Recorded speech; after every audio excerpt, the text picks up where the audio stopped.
Thank you. Welcome, everyone. I'm Stephanie Bruder, President of UN Women USA, New York. Thank you for being here tonight for our annual meeting and a long-awaited conversation on women and migration. The idea came together in 2019, and after a pandemic cancellation, now the heart of the conversation bears added impact after a global pandemic and the impact on migrant populations. We are so fortunate to be joined by incredible leaders in Dayle Haddon, Dr. Amani Ballour, Deputy Commissioner May Malik, and moderator Saskia Blume. This conversation will be dynamic. Before we jump in, it's my great pleasure to welcome our 8 newest board members whose term kicks off today. Here you have them. Thanks to our nominations chair, Susan O'Connor and Kathy Tompkins, Mary Luke and Naomi Rougeau for leading to bring us this incredible new group. Since I can't ask them to stand and wave, these are the faces of our board, and the light bursts are our 8 newest members: Jocelyn Anderson, Terrence Charles, Tashi Chodron, Sophia Micheline, Arisleda Reel, Marco Santini, Laura Stevens, and Misha Williams-Bertels. These new leaders are fired up for change for women and girls, and we warmly welcome them to the board of engaged and passionate individuals. We'll share a bit more about them through the chats. I'd like to also especially thank both, let me see if I can get this slide up, Abainesh Azrat and Kathleen Tompkins for their incredible terms of service to the board, 3 terms of service through 2021. And what an incredible show of dedication and support you have given us. We will continue to count on you and your vision and voices for years to come. Women migrate for diverse reasons, from leaving behind poverty, conflict, and climate-related disaster to escaping gender-based violence. UN Women are active on the ground with programs like the 4 oases and the Zaatari and Azraq refugee camps, where Falha Abrabo, who fled Syria to find safety for her family, arrived and now earns an income as a literacy teacher. In her words, "The oasis has given me the strength that I need to rebuild myself again. The position I have is much more than earning money. Not only am I learning new skills, but I have the opportunity to teach other women lifelong skills." UN Women supports women returning migrants by distributing emergency masks, hygiene products, and providing economic empowerment, like the program our chapter was proud to support in 2020 for reemployment of women migrant workers like Asma, who is now financially independent through a mask production program and plans to open a tailor shop. Tonight, many of you were able to donate, and we thank you. Your emergency relief tonight will go directly to send dignity kits to the women in the 3 Rohingya refugee camps in Cox's Bazar, devastated by fire in late March. I'd like to share a 2-minute video so you can see the difference you are making for someone in a very different place.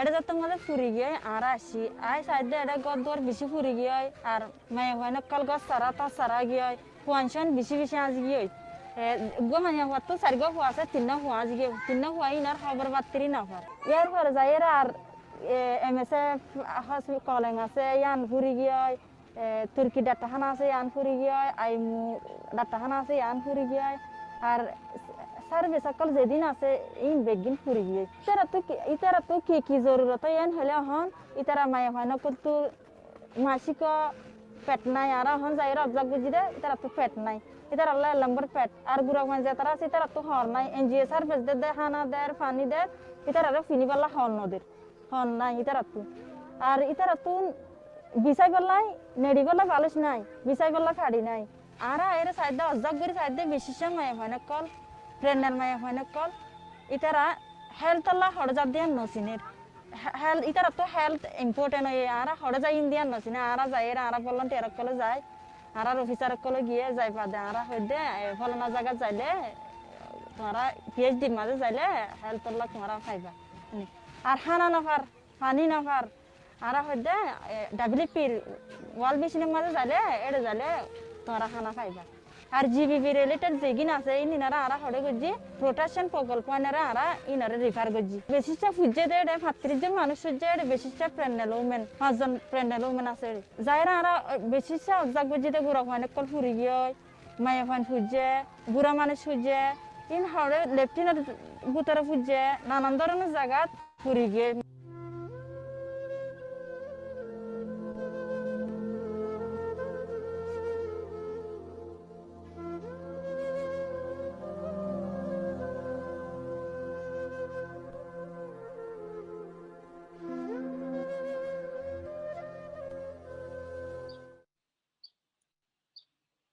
Not only do your donations buy literal dignity kits with essential items for these women, everyone who donates tonight is also entered to win a beautiful Marco Santini design t-shirt with equality in 50 languages and a copy of the New York Times bestseller, The Daughters of Kobani, an unforgettable and nearly mythic tale of women's power and courage. To donate and to enter to win, text WOMEN to 917-924-8065. It will be in your chat.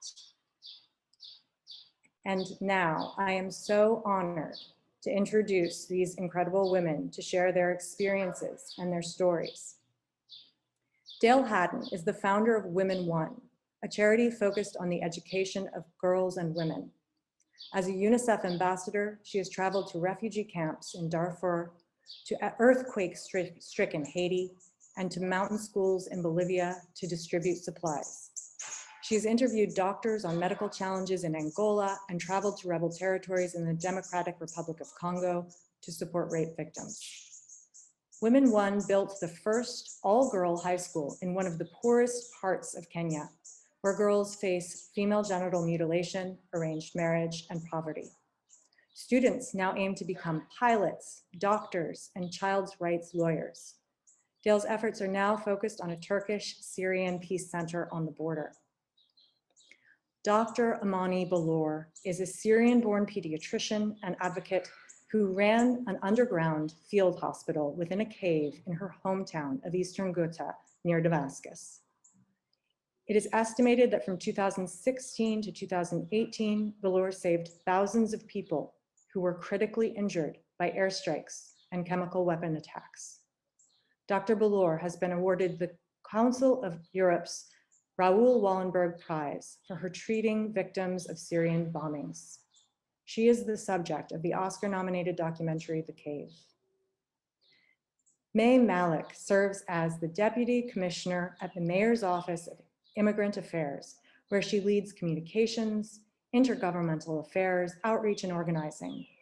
May served as the Director of Public-Private Partnerships at NYC Service and worked in Sudan as part of a collaborative effort between Save the Children, UNICEF, and the Federal Ministry of Education for psychosocial intervention to children in conflict and post-conflict. She brought communications and fundraising expertise to Lalela for arts education, reaching at-risk youth in South Africa, Northern Uganda, and the South Bronx. Incredibly, May has touched down in over 30 countries and 100 cities as a tour publicist for Depeche Mode. Our esteemed moderator, Saskia Blume, is deputy lead of the Migration and Displacement Team at UNICEF, where she works on global programming, policy asks, and advocacy across 190 countries. She worked in UNICEF's global programming framework, she worked in UNICEF's Child Protection Program, where she developed the first global programming framework for children on the move. Saskia was previously based in Myanmar, managing child protection programming for internally displaced children and working to get children released from the armed forces and groups. She worked on gender, trafficking, and internal migration with the IOM in Vietnam and trafficking and forced labor with the ILO in Geneva. Audience, please send your questions in the chat to co-host Kelly Thorgrimson, our fantastic programming chair, for the Q&A for these incredible women. We are eager to dive in. Saskia, please take it away. Thank you so much, Stephanie. And thank you to all of you who are here with us tonight. As Stephanie has said, I myself worked with the Rohingya on the Myanmar side of the border, and they were in a devastating situation even before displaced to Cox's Bazar. So a big thank you. This cause is really close to my heart. So it's an honor to be the one getting to ask this incredible panel of women questions tonight, each in their own right, powerful and incredible women. So let's kick us off straight away. This first round of questions is really about how did they get where they are today? It's about inspiring all of us about their journey. So let me start with you, Maya. You are a tireless advocate to improve the lives of women migrants in the city that many of us call home, New York City. So tell us a little bit about your journey and the inspiration that you had along your journey to do the work that you're doing today. Over to you, Maya.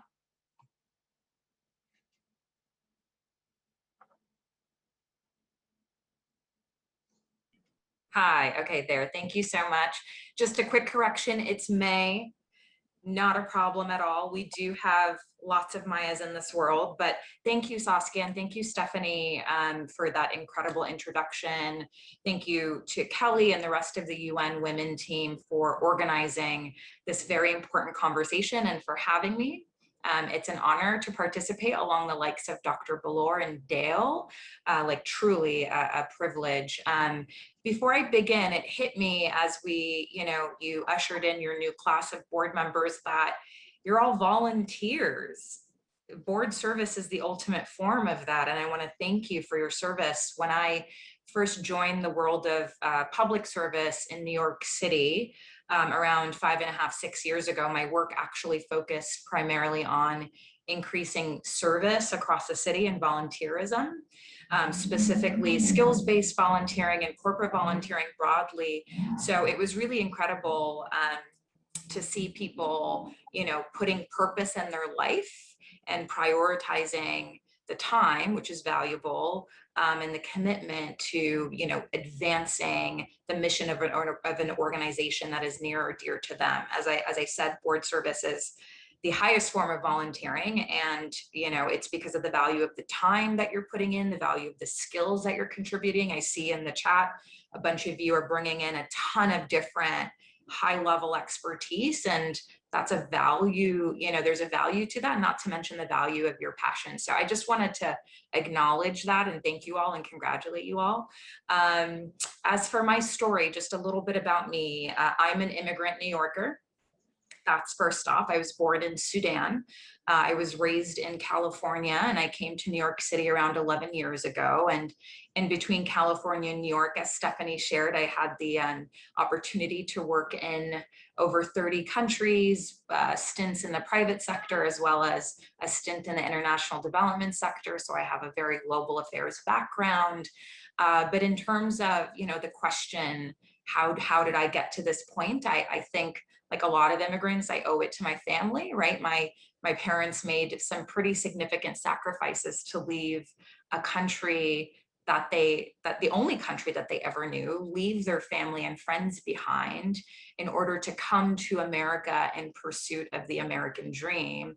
And I'm extremely grateful that my parents were able to find that. And so I owe everything to them, in addition to the women in my family who were and still are the patriarchs. My mother just a tireless advocate for her children, an immigrant whose 2 degrees from a renowned university in Northern Africa was not recognized immediately when she first came to the US, and so had to take on the sort of jobs that she could in order to support her family. Same for my father, and also my grandmother, Nadia, who was truly the matriarch of our family. I learned grit and the importance of being a self-starter and staying motivated, absolutely, from those women. But I thought I'd take the rest of the couple minutes actually to talk a little bit about the agency that I work for itself, because I have a sense that some folks may be less familiar with the Mayor's Office of Immigrant Affairs. So in 2015, I joined the administration of New York City Mayor Bill de Blasio. Since 2018, I've served as the Deputy Commissioner of the Mayor's Office of Immigrant Affairs. And, we're also called MOIA, so you can feel free to call us that, MOIA. We are all about promoting the well-being and full inclusion of immigrant New Yorkers in the city's civic, economic, and social fabric. And we work towards that mission through critical partnerships, like I know UN Women does and a lot of other organizations do, right? So we engage in collaborative partnerships with city agencies, with advocates, with community-based organizations and others, to primarily lift up and also advocate for. So it's like lifting up issues and programs, but also advocating for policies to address issues and the implementation of programs that increase justice, that increase equity, and that increase empowerment for our city's immigrant communities, because it's important that they are allowed to live in safety and dignity. I don't have to tell any of you of how the state of American politics over the last 4 years, but in 2020, our office, especially during that year, took a really strong leadership position along with other municipalities and states in fighting the Trump administration's federal immigration policies that directly attacked and caused confusion among immigrant communities, threatening their safety and their health, which is especially crucial in a time of COVID and as we navigate through the pandemic. Thankfully, under the leadership of New York City Mayor Bill de Blasio, and with the New York City Council's coordination and support, our agency has helped to ensure the city's unwavering commitment to protecting, to serving, and to safeguarding the rights and well-being of all New Yorkers, regardless of their immigration status. That is key here. It doesn't matter where you were born. If you're here in New York, you're a New Yorker. So again, I'm absolutely honored to be here, and I look forward to sharing more about me and hearing from my fellow esteemed panelists. Thank you so much, May, and shout out to all the matriarchs of the world, I think. So we're moving over to Dayle, over to the global perspective, if you will. As we've heard, Dayle, you founded WomenOne to help educate thousands of girls around the world, from Haiti to Kenya to Syria. So we're curious, of course, to also hear from you what led you to that journey and what inspired you in your work. Thank you. Thank you and for being on this panel and the honor of being among these great women. It's inspiring. And so I'm very humbled and very grateful to be a part of this opportunity to speak. If I go back a bit, just to give a little bit of a background, I've been in the fashion and beauty industry for about, 40 years. I call myself a dinosaur in the business. And I've been lucky enough to have worked with, had contracts with Max Factor and Revlon and Estee Lauder and L'Oreal for a very, very long time. And it was during that time that I was told I was over the hill and finished and I would never work again. And I was 38 years old. And I was so shocked by that in the sense, and it was such nonsense to me that I dug in and did a lot of research and came up armed with a lot of information about women and for women that the industries, the multi-million-dollar industries were saying we were invisible. That led me to write 2 books about inner and outer beauty. And I really got to speak to women, connect with women all around the US, Europe, China. And I realized that it interested me so much what their challenges were, that I wanted to work with women in more extreme situations after working with all of them. And I was lucky enough to be brought on board with UNICEF. I became a UNICEF ambassador, and it was after many, many trips to Africa and to South America and Haiti, as you mentioned before. And May, my first trip was Sudan and Darfur, which was extremely humbling and an extraordinary country. So it was actually on a trip in Angola. And I work with many other organizations as well, just learning and trying to understand and feel comfortable in this medium. Because coming from the fashion world, I really had to be sure that I was knowledgeable and understood what I was talking about. And it takes a long time. So it was during a trip in rural Angola where women had walked all night with babies strapped to their backs to get the help from the unique clinic that was there. And one of the doctors pulled me aside and said, could you please ask for 2 microscopes for us? And I said, sure, yeah, no problem. And the organization that I was working with at that time, I went to them and I said, they need 2 microscopes. And they said to me, Dayle, oh, we're really sorry, that is way too small for us.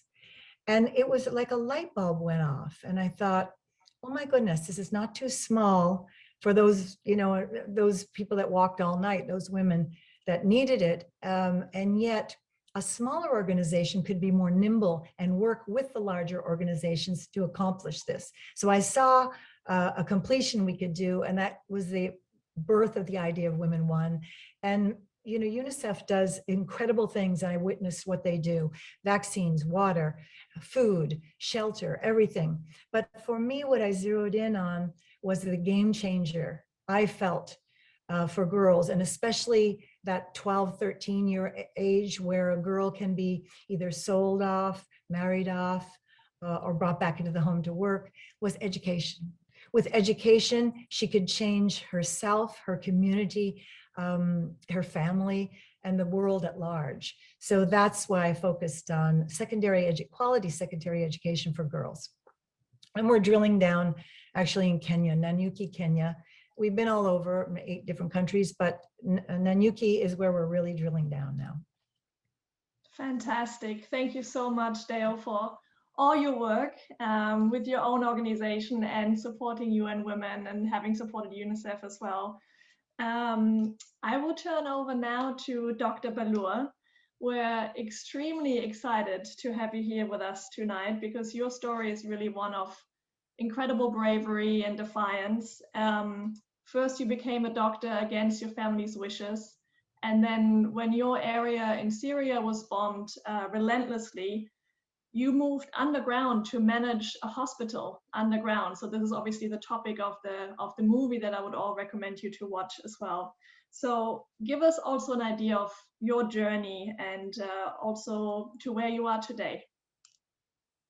Good evening, everyone, and thank you so much for having me and for this opportunity to participate with inspiring women. Thank you, Dayle and May, for incredible work you do.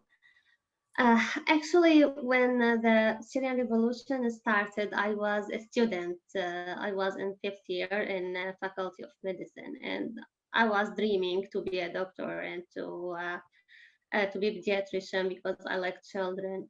But very early, the Syrian regime and its allies started to shoot people, then to bomb us. I saw the casualties, the dead bodies for children and women, for innocent people.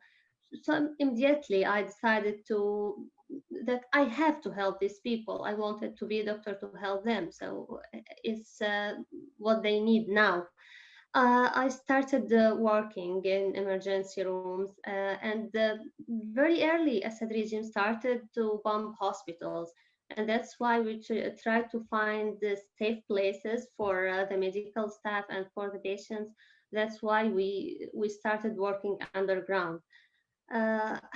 Actually, we saw so many massacres. They use all types of weapons against us, chemical weapons, other weapons. They bombed us by warplanes, by by everything actually.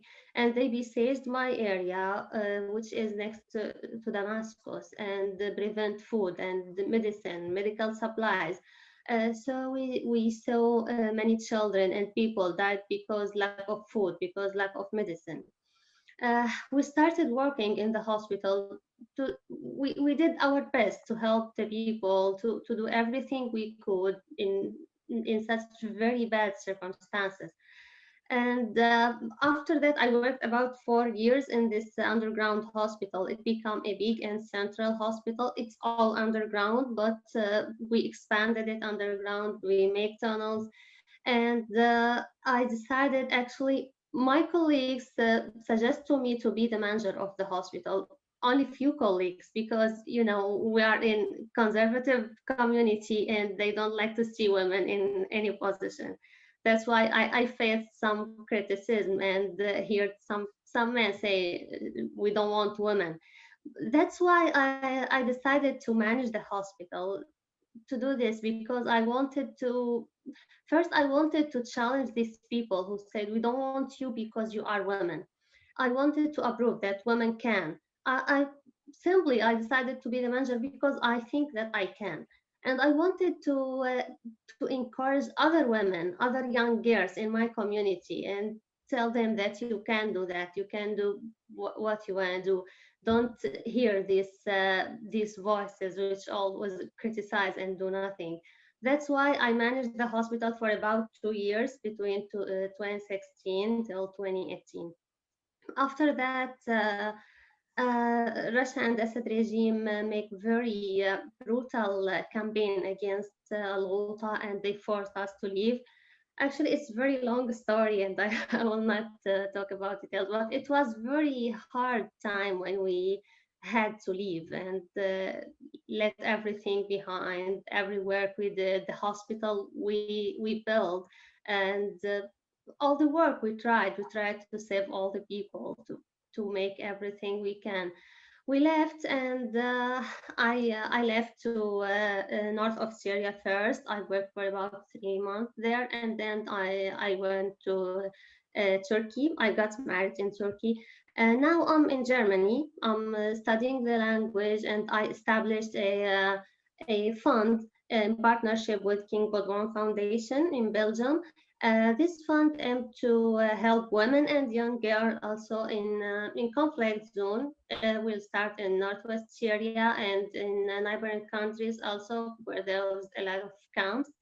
And we want to support women and young girls in education, in healthcare, and what they need there. We just established this fund and trying to get donations and start working.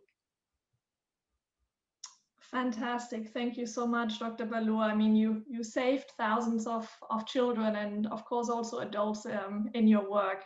So you're really a true inspiration. And I hope we can revisit a little bit the situation you were mentioning, the one in northern Syria, in the next round, which will be the next round of questions will be a little bit the view from the ground. So the respective perspectives that the three of you bring to this question of women and girls in displacement and in migration.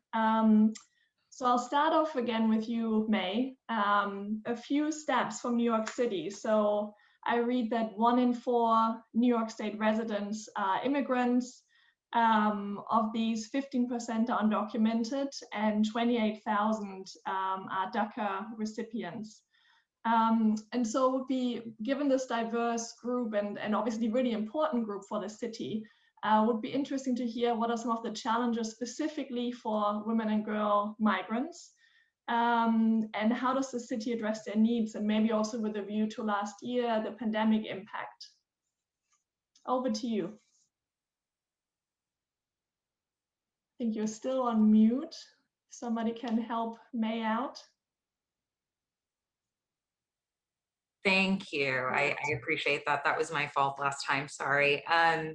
Thank you for that question, Saskia. But before I answer, if I may, I just want to thank Dr. Ballour. I don't even think I don't know how we can thank a woman like you. I just want to thank you for your bravery and your tenacity and for answering your calling.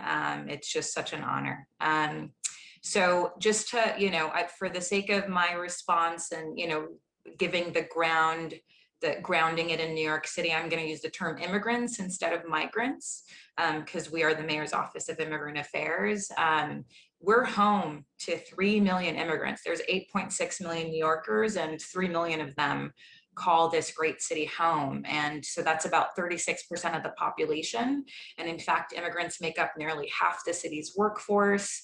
They own half the city's businesses. Women make up a significant number of immigrant small business owners. But we know that inequities have existed for a long time, right, between immigrants and their, citizen counterparts, and between immigrants and non-immigrants. And so we've always known that to be true, and we've always worked to address those issues, right, that come as a result of those inequities. But the pandemic, unfortunately, has exacerbated it, as well as shown, a really strong, or shined, grammatically not sure what is correct, a very strong light on those inequities, making it just painfully clear how much more work there needs to be done. And so, again, just to continue with the grounding, about 58% of immigrant New Yorkers are naturalized US citizens. I'm one of them. There are about 600,000 immigrant New Yorkers who are lawful permanent residents, meaning they have a green card, and who are potentially eligible to naturalize. And we're also proudly home to nearly 500,000 undocumented immigrants as of 2019. In terms of impacts broadly, specifically, in terms of what we've seen during the pandemic, immigrants have gone out at a great personal risk to themselves and their families to perform jobs that are essential to sustain the city during these challenging times. So we talk a lot about our frontline heroes, our essential heroes. Of the 1 million essential heroes who have navigated us as a city through our darkest hours, over half of them are immigrants. And so that's huge. We've also seen, as a result of that, right, and as a result of those like pre-existing, deeply rooted inequities, these same immigrants are bearing the brunt of the economic fallout from the pandemic. So they're losing their jobs, they've lost their incomes. And then add to that the very real fact that a number of these immigrants have been excluded from receiving unemployment benefits and the stimulus checks, right, which has made it even harder for them to recover financially. And of course, New York City was a hotbed for COVID. We went through something unprecedented. I'll never forget how we had to respond and what we went through, right? It was hard on a global level. And in New York, it was just an unprecedented crisis. And so we have yet to grieve for the loss of the tens of thousands of our neighbors in New York. But on the impact of women specifically, in New York City, in New York City, women make up over half of the immigrant population, 54%. And then of that, 41% of those women are non-citizens. So that's a significant portion. On a more micro level, and in the context of COVID specifically, women have been hit harder economically, specifically with unemployment, again, tying it back to, a greater loss in economic security. So immigrant women have experienced higher job loss and higher rates of unemployment than immigrant men during the pandemic. And this then, of course, puts women at greater risk of losing all sorts of other things like healthcare access, which is so crucial now more than ever as a city, as we race to get people vaccinated. And so these specific impacts on women are likely, based on what data show, because immigrant women in New York City are concentrated in several leisure and hospitality occupations, right? Such as food service staff and cleaning services, and so building cleaning services. And that saw the largest job losses during the pandemic. So those industries that saw the largest job losses had a higher portion of women who made up that workforce. And so as a result, those, immigrant women in those industries had a higher unemployment rate in September 2020 than did other workers in other spaces at that time. So, obviously the challenges are immense, and we were in crisis mode, and now we're in recovery mode. But as a response to these issues, these unique issues facing immigrant and immigrant women, since the start of the pandemic, my agency, Moya, has primarily focused on empowering communities through advocacy, through outreach, and through information sharing. It's really three-pronged, and that includes combating inequities and addressing the impact of COVID-19 on NYC's immigrant community. So really looking at it at a micro level, institutionalizing immigration legal services, which in fact, New York City has made unprecedented investments in legal services that are free for immigrant New Yorkers, unprecedented when you look at other municipalities. And then also promoting guaranteed healthcare and language access, especially in times of crisis. Not only is healthcare important, but the ability to access these services and participate in city services confidently in the language that you speak is critical. And the last thing in terms of outreach is really about furthering civic engagement and immigrant rights and education programs. And for example, the External Affairs Department at the Mayor's Office of Immigrant Affairs alone has conducted over 425 virtual events, town halls, and community and ethnic media briefings. I just got off of one not too long ago to deliver clear information and resources. So since the start of the pandemic, we've lifted up 400 events, which was a huge lift because we went from in-person work, like a lot of folks that work in municipalities, right, to having to switch and recalibrate and deliver and connect with people virtually. And so in these events, we're talking covering every corner of every borough in over 40 languages, really incredible work. Moreover, just as another example of a response, we as an agency partnered with the New York City Department of Health and Mental Hygiene to develop and launch something called Support, Not Fear. You may see the ads in subways and on bus shelters and in papers in New York City, which is really exciting. But the purpose of this campaign is to really educate immigrant communities and assure them, especially the communities that have been hardest hit by the pandemic, e.g. immigrant communities and immigrant women, for example, assure them that there are many health services and social services available to them, including COVID testing, including vaccines, emergency Medicaid, food assistance, tenant protections, free legal help, all of that.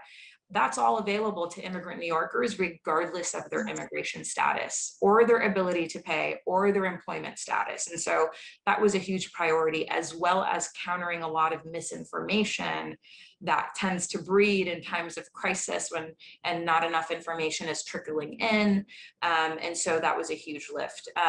So I know I just spoke a ton, so I'm gonna stop right there. But I just wanted to make sure to give a snippet of the broad response, and happy to answer any specific questions in the Q&A.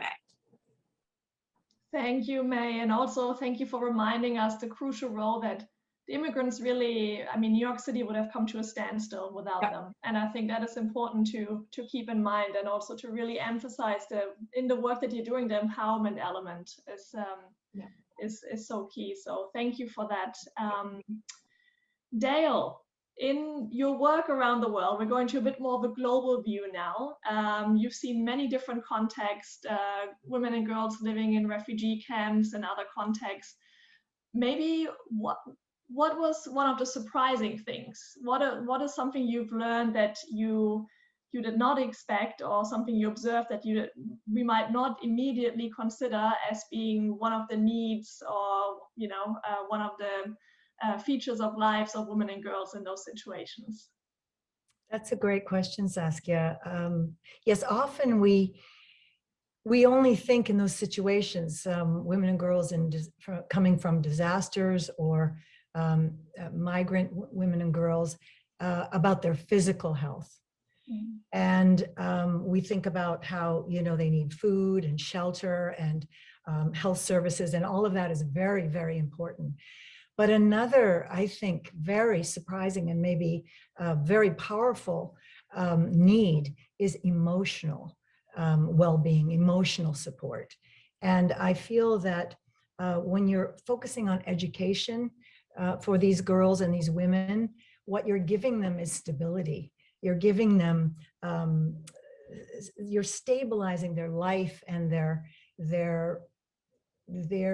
being wrenched out of a situation, and through education they've stabilized. They can readjust and rebalance their abilities, and it is really striking to see what it can do for girls and women. For example, we worked with in partnerships with Duke University, and we did a 6-month program in Zaatari refugee camp in Jordan. And part of the workshop, it was media and leadership. We gave the girls cameras, and we asked them to film and photograph what they just couldn't speak about, because what they had been through, they couldn't speak about, but they could film it. And it was really fascinating what happened, because they went from being victims of a situation that was out of their control to becoming empowered and cause over their environment by deciding where they were going to point the camera, what they were going to film, what subject they were going to talk about. And the other second part of that, which is really extraordinary, is suddenly the male counterparts in their families were so impressed with these newfound abilities. How do you know how to do that? How can you film? How did you learn to do that? And so they became very impressed with the girls themselves, and that again empowered them and balanced them. So I think this is something we don't think about, and education is the way to accomplish that. And the question we have to ask is, how can we get education to these girls as quickly as possible? Yeah, I think you really highlighted how education and the topic of empowerment that May brought out really work hand in hand here. And I think, yeah, important to remember, we're not talking only about, so-called victims, but really women and girls that can take charge of their own lives. And if I can just add to that also, if I may, Saskia, is that here these girls were coming from Syria in a refugee camp in Jordan, traumatized, and through their films, they were submitted to many festivals around the world. They won many awards. So that also increased their sense of power and well-being and normalcy, and including being shown at Sundance. So that's a pretty far reach from a refugee camp, Fantastic. Yeah. I'll move on to Dr. Ballour. And Dayle, you also just mentioned Syria, and I think one of the situations that's in and out of the news and also of the world conscience is obviously the situation in northern Syria in particular, where you also spent some time, Dr. Ballour. So maybe can you tell us a little bit about the situation of women and girls in particular in the camps, for example, in northern Syria, and maybe also how it has, the particular challenges over the last year during the COVID pandemic? Yeah, actually, the situation there is getting worse. And, we are now about 10 years, and this is very long time. People still suffering for about 10 years. Just for example, we have about more than 2 million child without schools, without education. More than 2 million, the whole generation, you can say. And in that area, in northern Syria, we have about 4 million. So these people need everything. They need food, medical supplies, medicine, shelters. We always watching the tents in the camps are drowning in the winter. And the situation, as I said, is getting worse because now in the COVID-19 time, many countries reduced their donation for Syria because the pandemic hit their countries, and so they need that. That's why we need more now, and we have only one humanitarian corridor to send the aids, the humanitarian aids for these people, and the medical supplies. So we need more, always we need more. And I want just to stress about the particular suffering of women and girls there.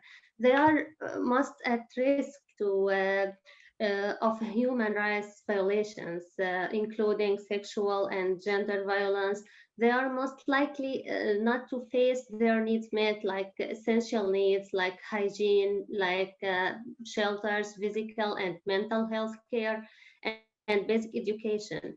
And they can be forced into early marriage just to survive. So their situation is bad. And now I just want to say to all the world, it's 10 years. It's enough for these people, 10 years of suffering. So we need to change the situation. Yeah, I think a stark reminder as well of, you know, as much as the whole world is in a pandemic, how privileged the majority of us really are living through this pandemic. And, you know, we're forgetting about the increased needs throughout the world whilst the donations are going down. So this is really a pattern. And maybe I'll stick with you, Dr. Ballour, for another question. You mentioned the 10-year mark of this conflict. And in April, the Secretary General again condemned the bombing of hospitals and civilian facilities. And, you know, this is something that is reoccurring and ongoing. So what are your thoughts on demanding accountability? And, you know, specifically also as we're, you know, with an interested crowd of people, what would be your appeal to listeners tonight? Yeah, firstly, justice is the most important thing for Syria, and we want justice. We want to hold accountable those who attack hospitals and medical facilities, who kill children, who still continue to kill people, to arrest and torture them. For example, my brother was arrested for 10 years, and we don't know anything about him till now. We want justice, and this is very important for Syria. And also, we want the international community to focus to find political solution for Syria, which includes essential freedoms, human rights for Syrians. They deserve that. And also, you know, the humanitarian crisis, what happened in the camps, as I mentioned. So people there need everything. We want donation from everyone, every country who can help them. Donate for food, for medical supplies, for medicine, for shelters.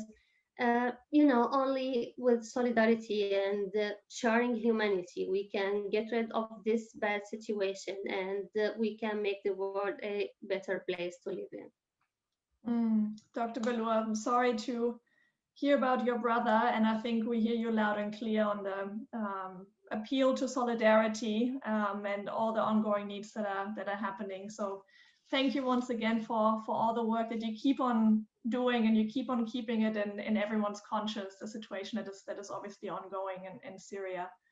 I have a final round maybe of questions to Dayle and May. Maybe a bit of a lightning round as we're running out of time, and we want to have some time for questions from the audience. And so this is really about, you know, beyond being doing the fantastic work of being a board member for UN Women. There's obviously other ways of engaging on these topics. So maybe Dayle, from you first of all, maybe your hopes for 2021 for you know, on women and girls education and beyond. What would be some of the things you would be hoping for, and maybe things people can engage on? Wonderful. Yes, I hope for 2021 and beyond to make a wider reach, that WomenOne can make a wider reach. Whether we work with small organizations or large organizations, sometimes it's partnering with different organizations so that we can accomplish what we need to do. I always think everyone's holding a piece of the puzzle. And if you put them together, you can see the larger picture. And, you know, we have flexibility and a lot of great contacts. Even though we're small, the impact is quite large that we're capable of doing.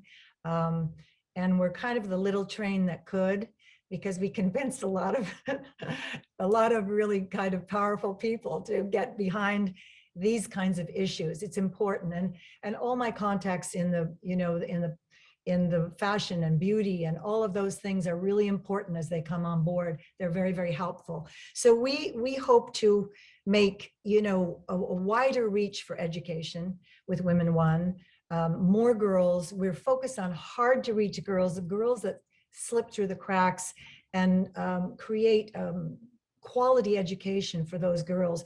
Because as Dr. Ballour said before, yes, in these situations, you lose a generation. And if that generation does not get educated, that generation becomes our problem. As the world gets smaller, what are they going to do? If we can't get them that education, what are we going to do with them? So it's urgent. It's an urgency. I was on the G7 Advisory Council to Canada, and we actually looked at everything that they were looking at, and we found a hole. All of us found a hole that they weren't focusing, which was girls' education globally. And the World Bank and all the countries pitched in, and they raised something like $3 billion for girls' education. So it's really just bringing attention to it and really understanding. So you can do it on a big scale or a small scale, but if we don't do it, we're in trouble. And, you know, through education, sometimes people don't realize occurrences of HIV/AIDS goes down, violence goes down when a girl is educated. If a mother can just read, just be able to read, she has 50% chance her child will live beyond the age of 5. It's extraordinary. She will have, if she's educated, she will have less children, they'll be healthier, and they'll be educated probably. So it's the woman, and talking to a lot of the mamas too, it's the girls and the women that raise up the community. So if we can focus and target on them, then they affect their own family, the community, and in the long vision, the world itself. So that's what I hope for. Yeah, thank you, Dayle. So we need to keep on putting the puzzle pieces together and keep on joining forces. Yeah. So everybody, if they can think of ideas to come together, even on this panel, how we can help each other. Like Dr. Ballour, I've seen the movie, it's extraordinary. I encourage everyone to see The Cave. But, you know, I just got an idea when you were talking, Dr. Ballour, that maybe I can connect you with somebody that I know that's very powerful in the medical community and make a connection for you. It's things like that. And May, I'm open for the same kinds of discussion, you know? Thank you, Dayle. Yeah, I mean, this is what it's all about, connections to make things move.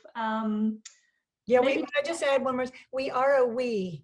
This is our planet. We are together, and everybody has a talent in a certain area.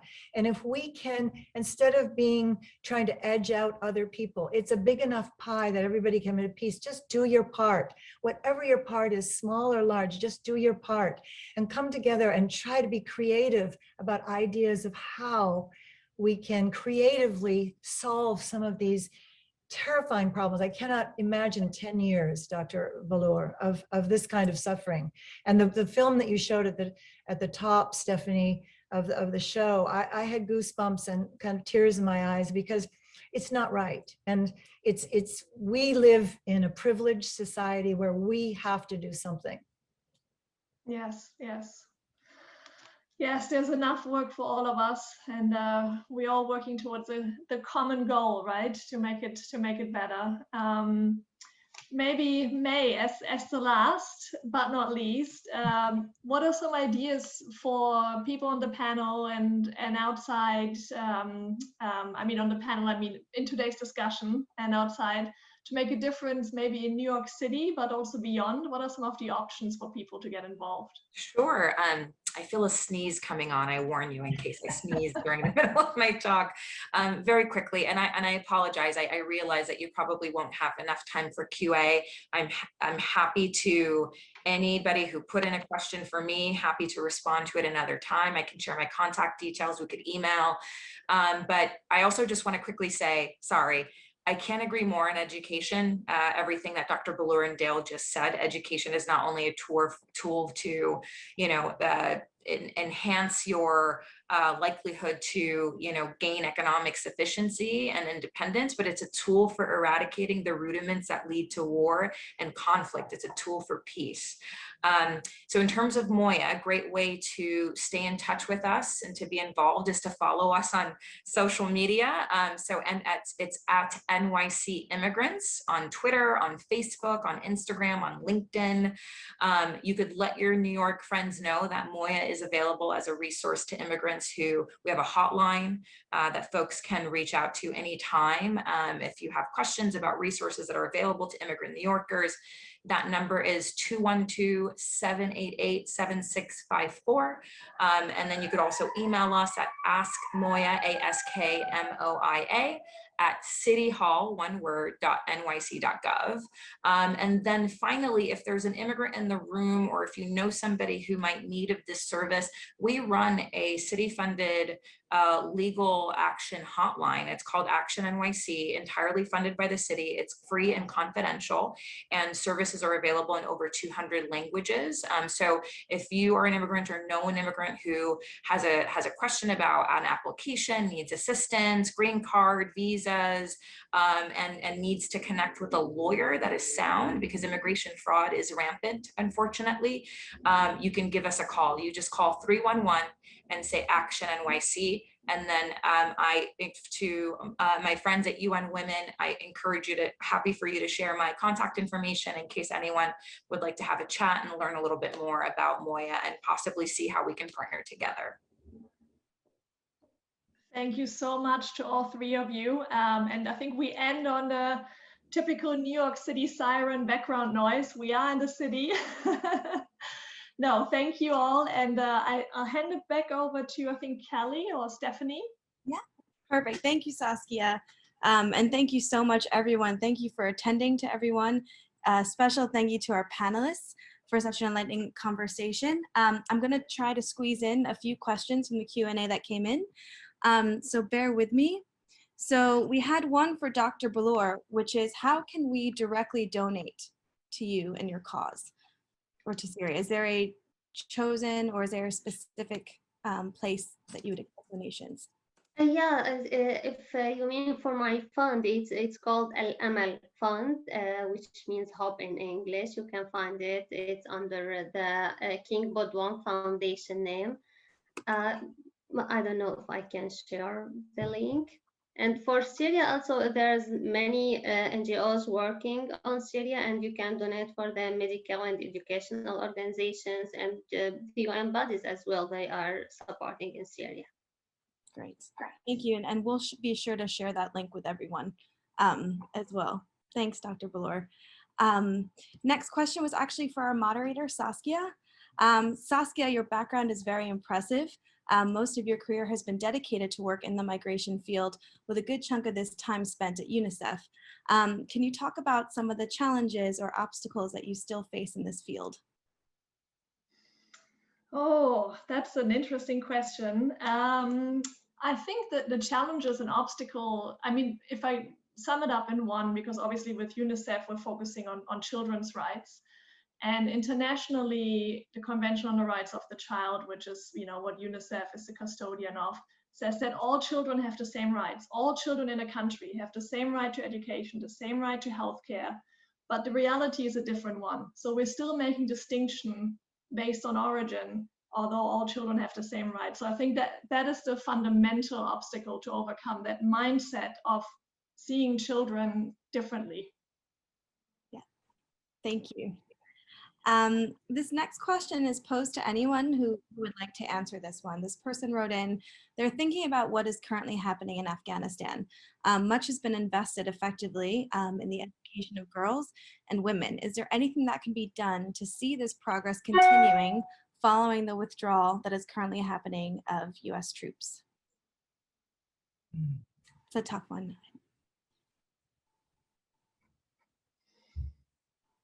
Yeah, not having worked or working in Afghanistan, I cannot speak to that with expertise, you know. Mhm. Can anybody else on the panel? Do we have an opening? Saskia, do you know what UNICEF is doing? Because I begged to go there when I was well, I'm still with UNICEF as ambassador, but I really wanted to go to Afghanistan. Yeah. I mean, UNICEF still has, I mean, it's a huge country program across education, health, child protection, and so forth. And that, of course, will continue.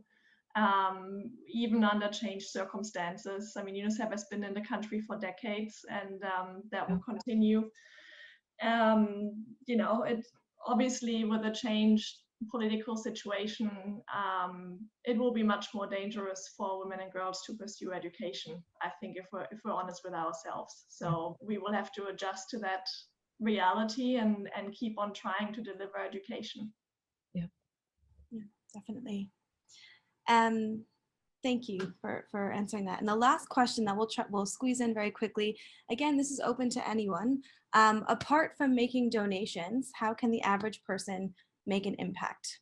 If each of you want to share one thing. I think what May said is correct. Now the way the world is going through social media, for anyone that's listening, through social media on any of our organizations, is to just talk about it. You know, when Dr. Ballour came out, I promoted her film. I promoted it, you know, on my stories and on my Instagram. And I thought it was great, May, that you leaped up. I thought it was so efficient and said, you know, sign up, call these numbers. You know, I love that.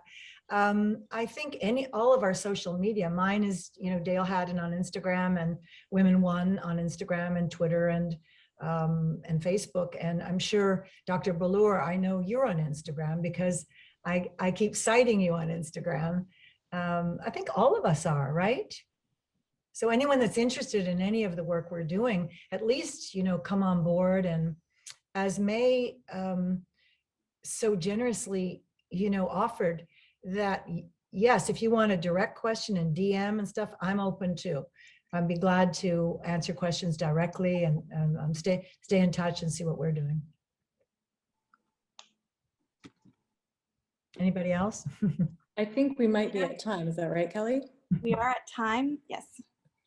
Thank you for those amazing questions, audience. And May had a hard stop, unfortunately. So if we have more questions for her, we will definitely be passing those on to her and to all of our speakers. So, and we're looking forward to sharing the recording of this as well. So right now, before we say goodbye, I'm pleased to share that our donor winner, who donated, as many of you did, to help the women in the Rohingya camps, is Antonia Neal. So congratulations, Antonia. We will reach out to send you a shirt and this fantastic book. And thanks to everyone for your donations. We surpassed our goal. Thank you, thank you. That's you are making a difference. Yes. Wonderful.